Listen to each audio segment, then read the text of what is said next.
Radús a Ľudmila. Bol jeden kráľ a ten mal 3 synov a 1 dcéru. Hej, žena, vraví raz kráľovnej, nás je tu priveľa. Musíme niečo spraviť, lebo takto nebude z nás nič. Čo keby sme jedného z našich synov poslali do sveta, nech si nájde službu a opatrí sa ako vie? No, povie kráľovná, to sa im nepáči. A zda by bolo najlepšie, keby sme vypravili Radúza. Máš pravdu, odpovie kráľ. I ja som myslel na neho. Tak ho teda len vyprav. A zda sa dá ako pretlčie vo svete. I vypravili ho. Radúz sa rozlúčil s rodičmi a šiel horami, dolinami za veľa dní. Napokon prišiel do hustej hory, kde stál jeden dom.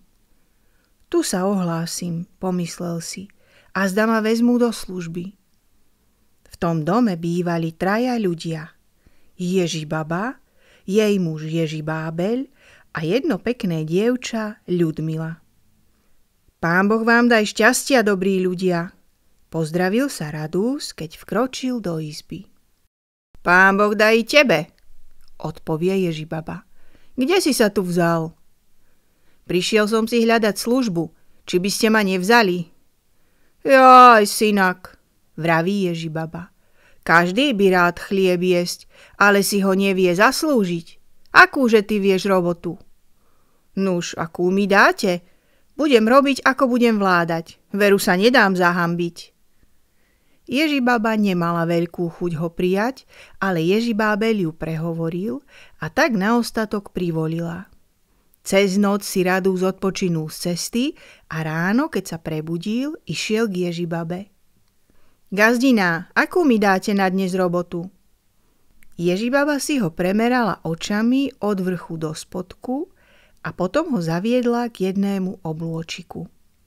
Pozri tým oblôčikom, čo tam vidíš? Čože by som videl? Vidím hore jedno rúbanisko. No tak si vezmi túto drevenú motiku. Pôjdeš na to rúbanisko, skopeš mi ho a nasadíš stromovia. Ale tak, aby do rána i narástlo, i zakvitlo, i odrodilo. Ráno mi donesieš zrelé ovocie. A teraz hýbaj. Radúz prišiel na tú pustatinu a láme si hlavu. Čože si ja tu počnem? Veď či to kto slýchal takú robotu vykonať drevenou motikou a ešte za taký krátky čas? Začal kopať, ale veru nezakopol dobre ani 3 razy, už sa mu motika zlomila. Videl, že z jeho roboty nebude nič. Hodil teda porisko, sadol si pod buk a čupel tam utrápený. Za ten čas navarila Ježibaba žaby a kázala Ľudmile, aby ich zaniesla sluhovi na obed. Ľudmila vedela, o čo ide. A tak si vystriehla čas, keď Ježibaba vyšla z izby. Vzala čarodejný prútik, čo bol na stolíku, a dobre si zapamätala, ako ten prútik ležal. Ešte si aj to pomyslela, akože ten neborák bude jesť žaby. Vezmem ja svoj obed a dám mu ho. Tak sa vybrala k Radúzovi a našla ho utrápeného pod tým bukom. Ej, veďže sa ale netráp, vraví mu. Gazdina ti pravda poslala na obed varené žaby, ale ja som ich vyhodila na zem a miesto nich som ti priniesla svoj obed. O tú robotu sa neboj, riekla ďalej. Vidíš tento prútik? Keď ním pošibem zem, do rána všetko narastie, zakvitne a obrodí ovocím tak, ako ti kázala gazdina. Tu Radúz nevedel, ako sa má Ľudmile dosť naďakovať. Ľudmila pošibala zem prútikom a hneď sa ovocné stromy zasadili, rástli, kvitli a rodili ovocie. Radúz sa hneď rozveselil a zajedol si, čo mu Ľudmila doniesla. Zhováral sa s ňou a bol by pristal zhovárať sa aj do večera, ale ona sa musela ponáhľať domov. Radúz priniesol ráno ovocie a dal ho Ježibabe. Tá nemyslela, že robotu vykoná a krútila hlavou. No a dnes akúže mi dáte robotu? Riekne po chvíli Radúz. Ježibaba ho zaviedla k druhému obôčiku a spýtala sa ho, čo tam vidí. Čože by som videl? Iba jeden skalnatý a trním zarastený briežok. No, tak si vezmi za dvermi motiku a choď ta. Vyklčuj mi ten briežok, vysaď viničom a zajtra ráno mi z neho donies hrozno. Radus išiel a začal briežok čistiť. Ani raz dobre nezaťal tou drevenou motikou, už sa mu aj na troje rozletela. Čože si tu počneš, biedný človek, myslel si. Odhodil porisko a sadol si utrápený na skalu. Lebo sa to ani pomyslieť nedalo, že by tú robotu takto do rána zvršil. Dlho tak sedel zamyslený a čakal, čo bude. Doma mu Ježibaba navarila za hrniec hadov a okolo obeda riekla. Ľudmila, zober sa a zanes sluhovi toto jedlo. Ľudmila poslúchla a hneď vzala so sebou i prútik a svoj obed. Radus už nemal strpenie, kedy príde. A keď ju videl zďaleka prichodiť, srdce sa mu až tak zaradovalo. Dobre, že ideš, vraví jej. Vidíš, ja tu od rána sedím utrápený. Robota mi nijakovsky nejde, aj motika sa mi polámala. Ak mi ty nepomôžeš, bude so mnou zle. No už sa len toľko netráp, hovorí Ľudmila. Gazdina ti síce poslala varené hady, ale ja som ich vyhodila na zem a doniesla som ti svoj obed. Vzala som aj prútik. My tú vinicu spravíme a zajtra ráno donesieš z nej hrozna. Podala mu obed a pošibala zem prútikom. A vinič sa hneď začal sadiť, rásť, kvitnúť a rodilo sa hrozno. Ešte sa trochu spolu potešili. Potom Ľudmílka vzala hrniec a prútik a šla domov. Ráno prišiel Radus s hroznom. Ježibaba nechcela veriť vlastným očiam. Potom si pýtal novú robotu a Ježibaba ho zaviedla k tretiemu oblôčiku. Čo tam vidíš? Čože by som videl? Iba veľké zápole. No, z tých mi musíš do rána namlieť múky a napiec chleba. Ak to neurobíš, bude s tebou zle. Radus sa trocha i preľakol, že sa mu tak zahrozila, ale čo mal robiť? Šiel teda, ako mu prikázala. Ale to ovocie a to hrozno vrtalo Ježibabe v hlave. Starý, povedala Ježibábeľovi, to nejde po pravde. Naše dievča sa spriahlo s tým sluhom, lebo on by to sám od seba nevykonal. Musím to vystriehnúť a potom sa im obidvom odplatím. Pôjdem s obedom sama. Nože netáraj, Ľudmila je dobré dievča. Už dávno vieme, že nám je verná. Nie je to na nej chyby. Daj ty tomu pokoj, čo máš za nimi sliediť?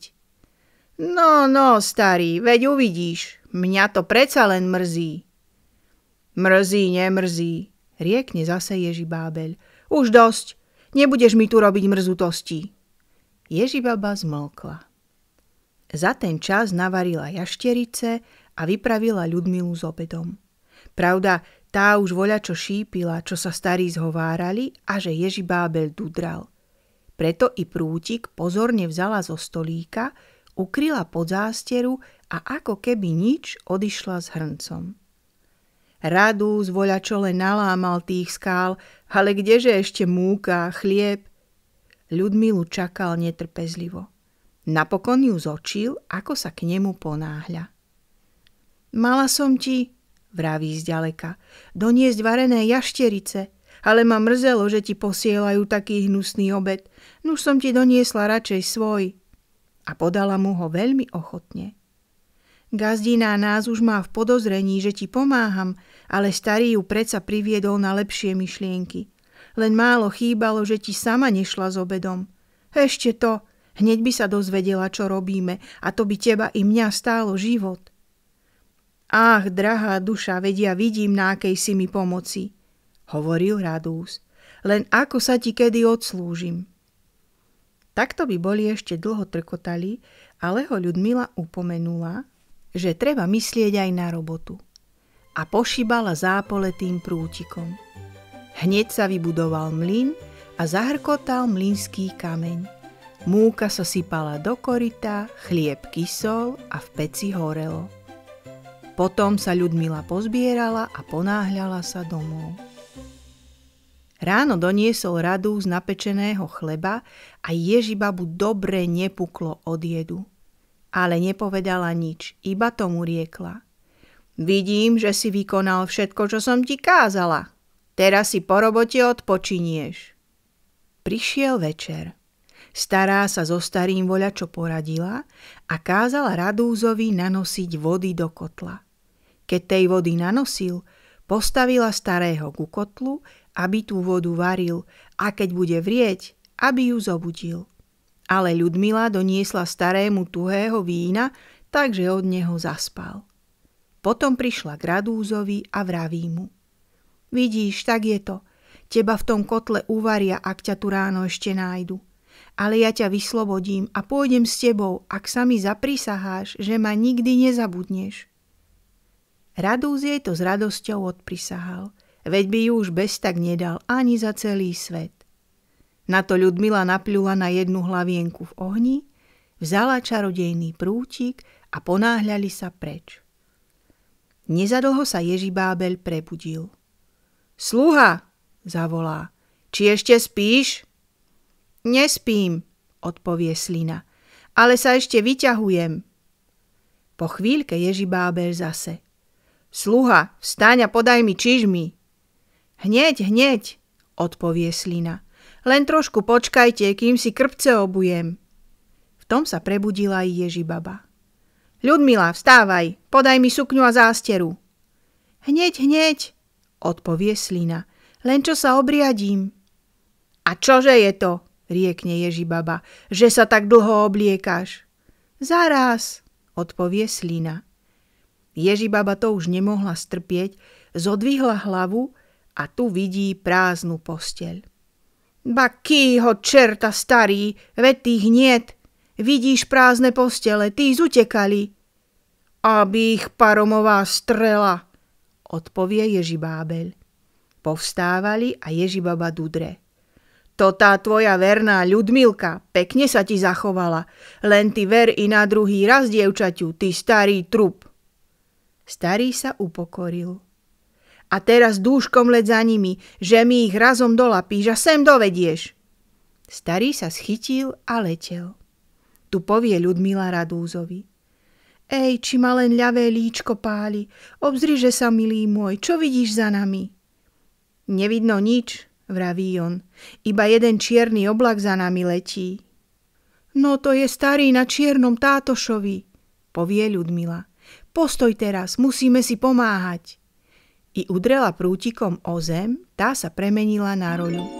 Ona sa obrátila na pšenicu a jeho tam postavila, aby tú pšenicu žal a keď starý príde, aby mu múdro odpovedal. V tom dotrielil starý na čiernom oblaku s búrkou a ľadovcom, dobre všetku pšenicu nevydrvil. Ach, starý, vraví mu žnec, veďže mi tú pšenicu všetku nevydrvte, ešte sa im nevoľa, čo z nej zíde. Veď ti ju nechám, odpovedal starý a pustil sa dolu. Ale mi povedz, či si nevidel dvoch mladých ľudí tadeto utekať. Oj, odkedy ja tu žnem, neprešiel tadeto ani duch. Ale keď túto pšenicu siali, vtedy vraj prešli tadiaľto takí dvaja. Ježibábel pokrútil hlavou, stratil sa v oblaku a letel domov. Radúz a Ľudmila sa hneď pobrali ďalej. Čože si vykonal, hlavný gazda? Rečie Ježibaba starému. Že si sa tak skoro vrátil. A on. Kto vie, kde sú tí? Ja som nijakú dušu nevidel, len jedného ženca a pšenicu. Nuž čože myslíš, veď to boli oni. Ach, takto sa dať oklamať. Či si nemohol z tej pšenice doniesť domov čo len klások? Stúpaj hneď za nimi. Starý sa upokoril a odletel. Ej, vraví Ľudmila, či ma len ľavé líčko páli. Obzriže sa, Radúz, obzri, čo sa za nami robí. Nič, povie tento, iba jeden sivý oblak za nami letí. No to je starý na sivom tátošovi, ale nič sa neboj, len mu daj múdru odpoveď. Tu ona udrela tým prútikom svoj klobúk, urobil sa kostolček. Seba premenila na mušku a okolo seba narobila veľa iných mušiek. Z Radúza spravila pustovníka v tom kostolčeku, aby tým mužkám kázal. V tom doletel sivý oblak so snehom a takou zimou, že len tak strecha praskala. Ježibábel zosadol z tátoša a vošiel do kostolčeka k pustovníkovi. Či ste tu, vraví, nevideli dvoch pocestných, jedno dievča a jedného šuhaja? Kdeže by sa vám tu vzali, odpovedal pustovník. Ja len týmto mužkám kážem, odkedy tu bývam. Iba kedysi, keď tento kostolček stavali, prešli vraj tadeto takí dvaja. Ale by ste mi veru nemuseli púšťať dnu toľkú zimu, lebo mi poslucháči pomrznú. No neboj sa, veď sa ja vrátim. Bez tak som sa i potiaľto nadarmo ustával. S tým uletel preč. Stará ho už na dvore čakala a keď videla, že ide sám, hneď sa na neho obríkla. Nuž ty darebák, zase len nikoho nevedieš, kde si ich nechal? Kdeže by som ti ich nechal, keď som ich nikde nevidel? Iba jeden kostolček tam stál a v ňom pustovník mužkám kázal. Aj na tých som pustil takú zimu, dobre tam všetko nepomrzlo. Nuž ty sprosták, veď to boli oni. Či si nemohol vziať so sebou aspoň jeden šindeľ? Ale počkaj, veď ich ja dostanem. S tým sa schytila a letela preč. Ej, povie zase Ľudmila, či ma len ľavé líčko páli, obzriže sa Radúz, či nás takto nenaháňa. A veru nás už doháňa jeden červený oblak. To je stará Ježibaba na červenom tátošovi. Dosiaľ bolo ako bolo, ale teraz sa musíš pochlapiť, aby sme jej prešli cez rozum. Ja sa hľadže premením na zlatú kačku a budem po tomto mori plávať. Ty sa zamor pod vodu, aby ťa ohňom nespálila. A keď ma bude lapať, vtedy ty priskoč k jej koňovi, chyť ho za kantár a ďalej sa už neboj. V tom už stará dobiehala k ním s takým ohňom, že všetko dookola spálila. Pri mori zosadla z tátoša a začala kačku lapať. Ale tá ju vždy len ďalej vábila, až ju odvábila ďaleko od koňa. Vtedy Radúz vyskočil z mora a chytil tátoša za kantár. Kačka hneď k nemu priletela a premenila sa na dievčinu. Vysadli na tátoša a leteli preč za more. Ako to Ježibaba videla, začala ich preklínať. Radúza zakliala, aby zabudol na Ľudmilu, len čo ho takto poboská. A Ľudmile zavolala. Ty dievka, aby si za 7 rokov s tým oplánom nebývala. Ježibaba musela ísť domov peši. Všetky svoje čary utratila a muž sa jej vysmieval, že sa dala tak oklamať.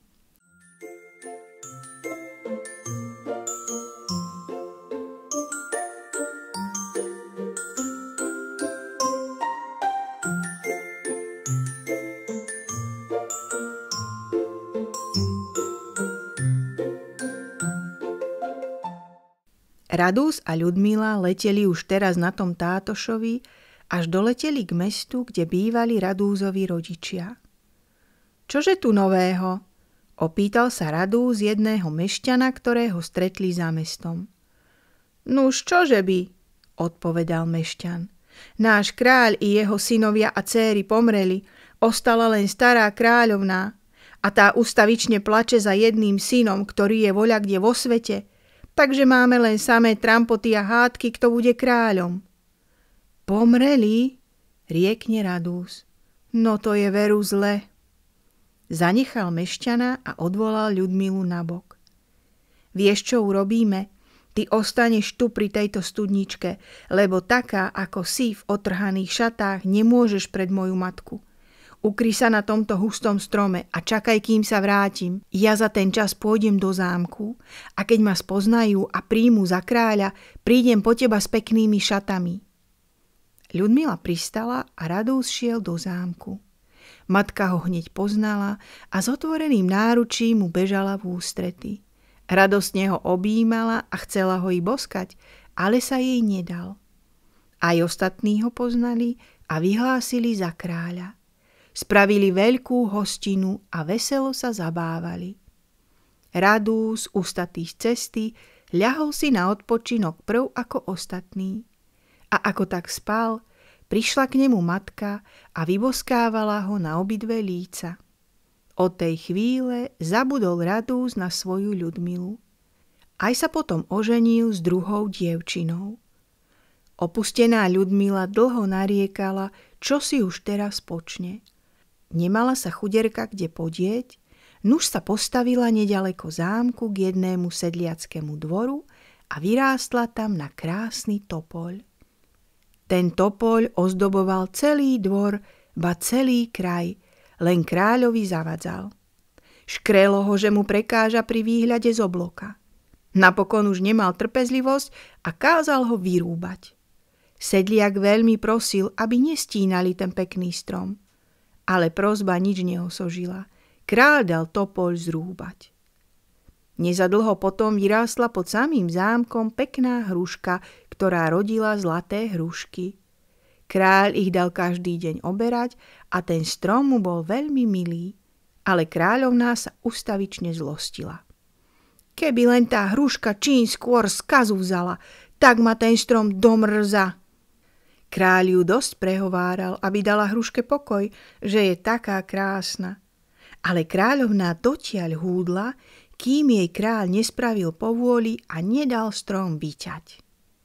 Tých 7 rokov sa už chýlilo ku koncu. Premenila sa teda Ľudmila na zlatú kačku a pod kráľovým oblokom po jazere sem i tam plávala a kačkala. Kráľ ju napokon zočil a prišlo mu na že on už dakde takúto kačku videl. Kázal ju teda chytiť, ale nebolo človeka, ktorý by vedel tú kačku lapiť. Dal zavolať rybárov a vtáčnikov z celej krajiny, ale ani tí ju nemohli dochytiť. Kráľa to zo dňa na deň väčšmi omínalo. Keď je tak, povie raz, že mi nik nevie urobiť povôli, pôjdem sám šťastie skúsiť. I vybral sa k jazeru a pustil sa za kačkou. Kačka ho dlho sem a tam vábila a on vždy za ňou. Napokon ju predsa len dochytil. Sotva ju mal v rukách, zlatá kačka sa premenila na krásnu Ľudmilu a riekla: Zle si sa mi ty odmenil za moju vernosť, ale ja ti odpúšťam, lebo to ináč nemohlo byť. Uradovaný Radúz vzal svoju Ľudmilu do zámku a viedol ju rovno k starej kráľovnej. Tu je, hovorí, tu je tá, čo mi toľko ráz život zachránila. Ona bude mojou ženou a nejaká druhá. Hneď tam tú svoju ženu pustil preč a vzal si Ľudmilu. Svadbu urobili 2-krát väčšiu a tak žili spolu šťastlivo a žijú až podnes, ak nepomreli.